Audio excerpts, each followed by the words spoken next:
Bonjour à tous, alors aujourd'hui je vous propose une vidéo pour vous faire découvrir un livre que je trouve génial et que je conseille quand on débute la langue des signes ou si on veut savoir si la langue des signes nous intéresse et également si vous voulez en savoir plus sur la culture sourde. Alors je m'excuse pour ma tête, il fait très chaud, je suis fatiguée, j'ai les yeux complètement explosés.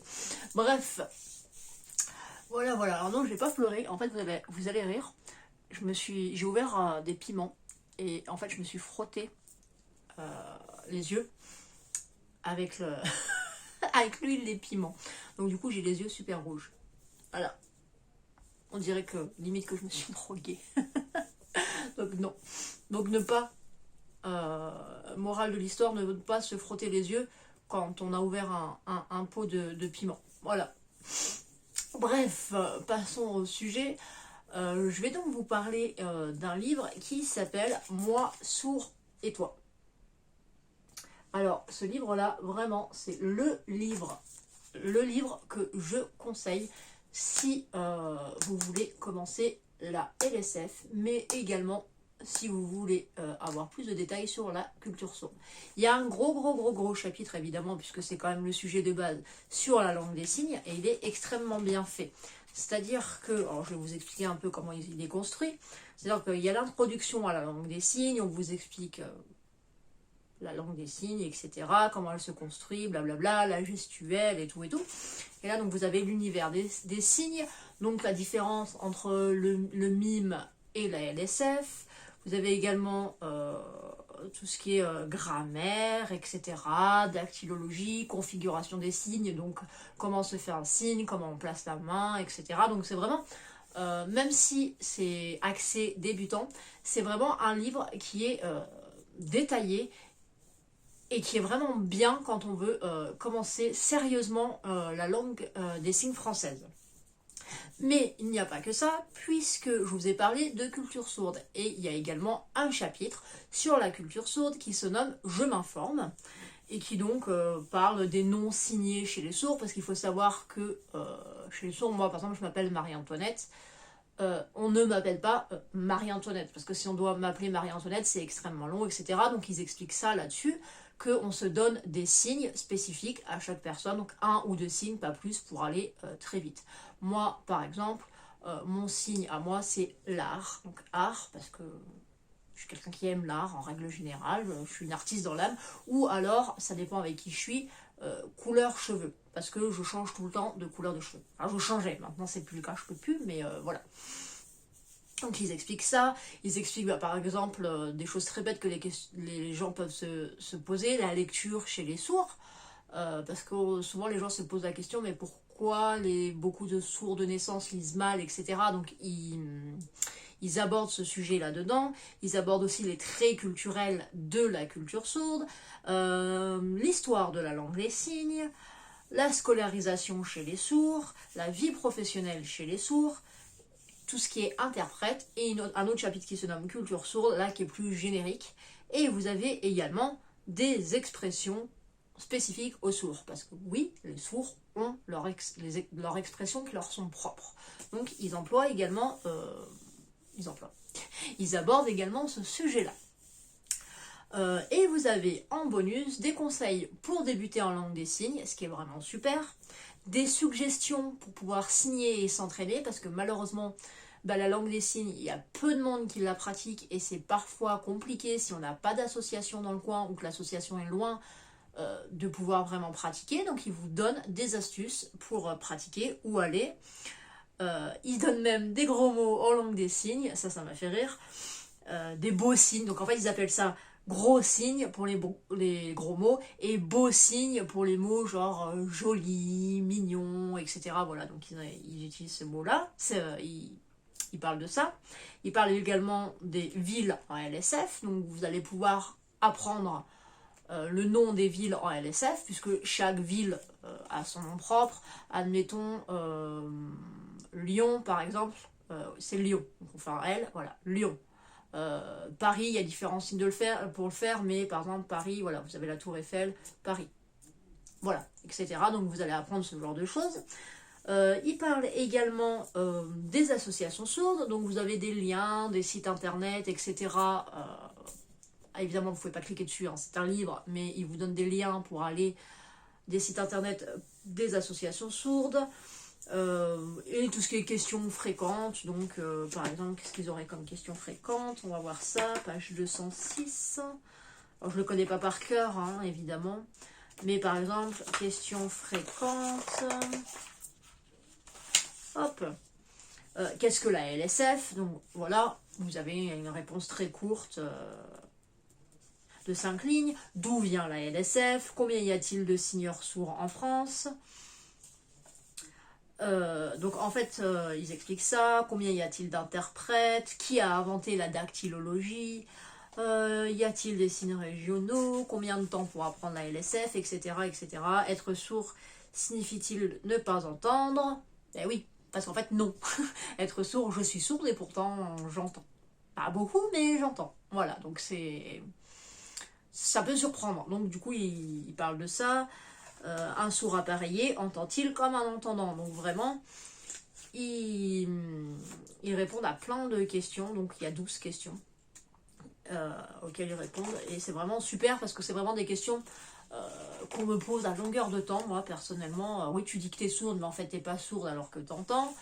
On me demande si avec mes appareils, j'entends aussi bien. Bah, ils abordent cette question-là. Par exemple, est-ce que le bruit gêne les sourds? Souvent, on me dit, bah, le bruit, il doit pas te gêner. Bah, en fait, si. Déjà parce que j'entends un minimum. Donc, s'il y a du bruit autour, bah, ça me gêne, voilà.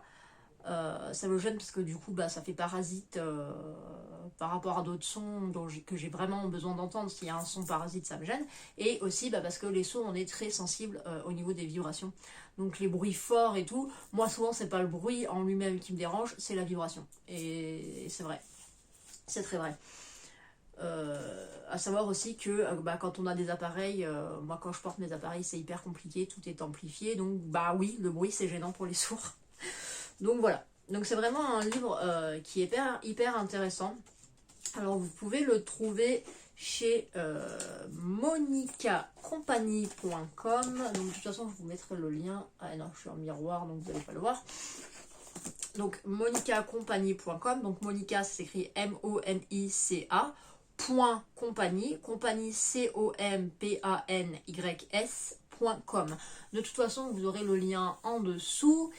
Et vraiment, je le répète, c'est le livre de base que je conseille quand on veut débuter la langue des signes. Ou même si, pour X raisons, vous souhaitez juste en apprendre plus sur la langue des signes, et ben je le conseille.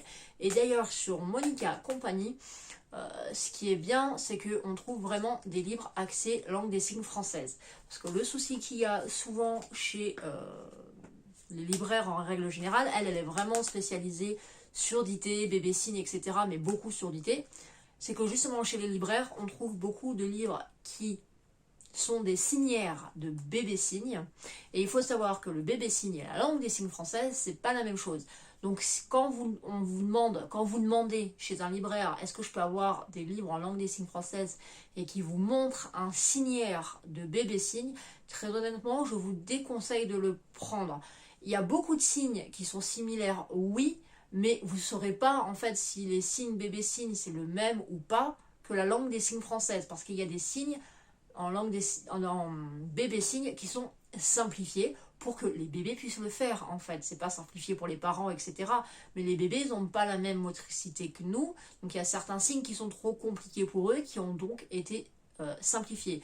Donc si c'est marqué bébé signe, vous oubliez. Si c'est la langue des signes que vous voulez faire, allez chez Monica Compagnie et prenez ces signières à elle. Voilà, Monica Compagnie, donc c'est une dame qui gère ce site, qui de tête, je crois, elle n'est pas française, mais bon, peu importe. Mais le site est français puisqu'elle vit en France maintenant, mais voilà, c'est que des livres en français. Mais c'est vraiment le site que je conseille si vous voulez avoir des bons livres pour la langue des signes, Monica Compagnie.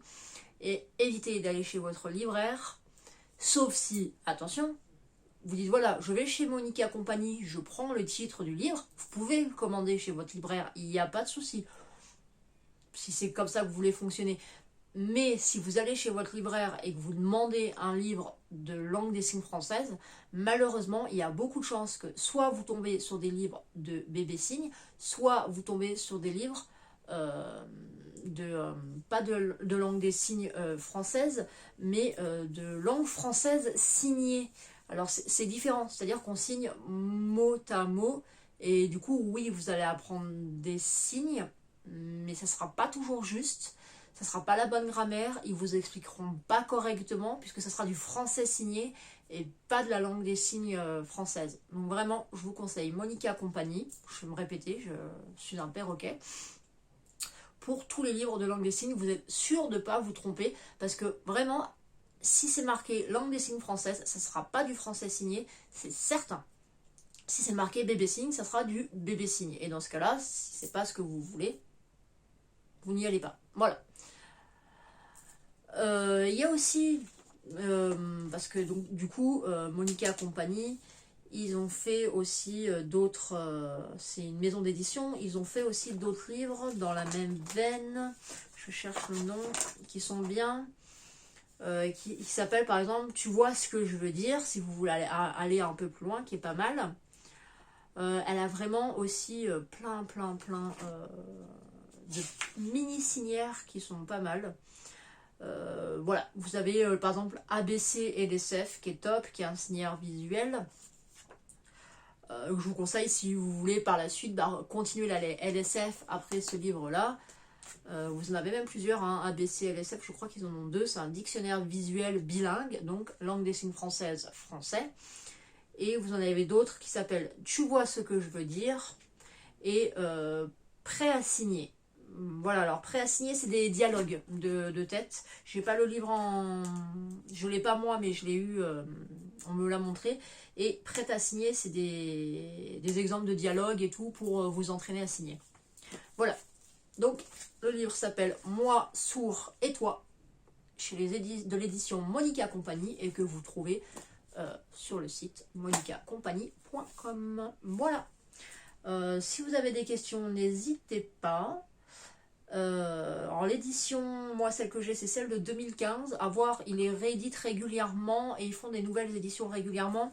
À voir si depuis, je ne sais pas, j'ai pas regardé, ils n'ont pas fait une nouvelle édition, mais de toute façon, même si c'est celle de 2015, elle est très bien, ça évolue pas non plus à un point. En 2021, vous pouvez la prendre. Mais c'est vrai qu'il les complète très régulièrement et ça c'est top. Voilà. Ben, je vous dis à la prochaine, j'espère que la vidéo vous a plu et n'hésitez pas à me poser toutes les questions que vous voulez. Ciao ciao.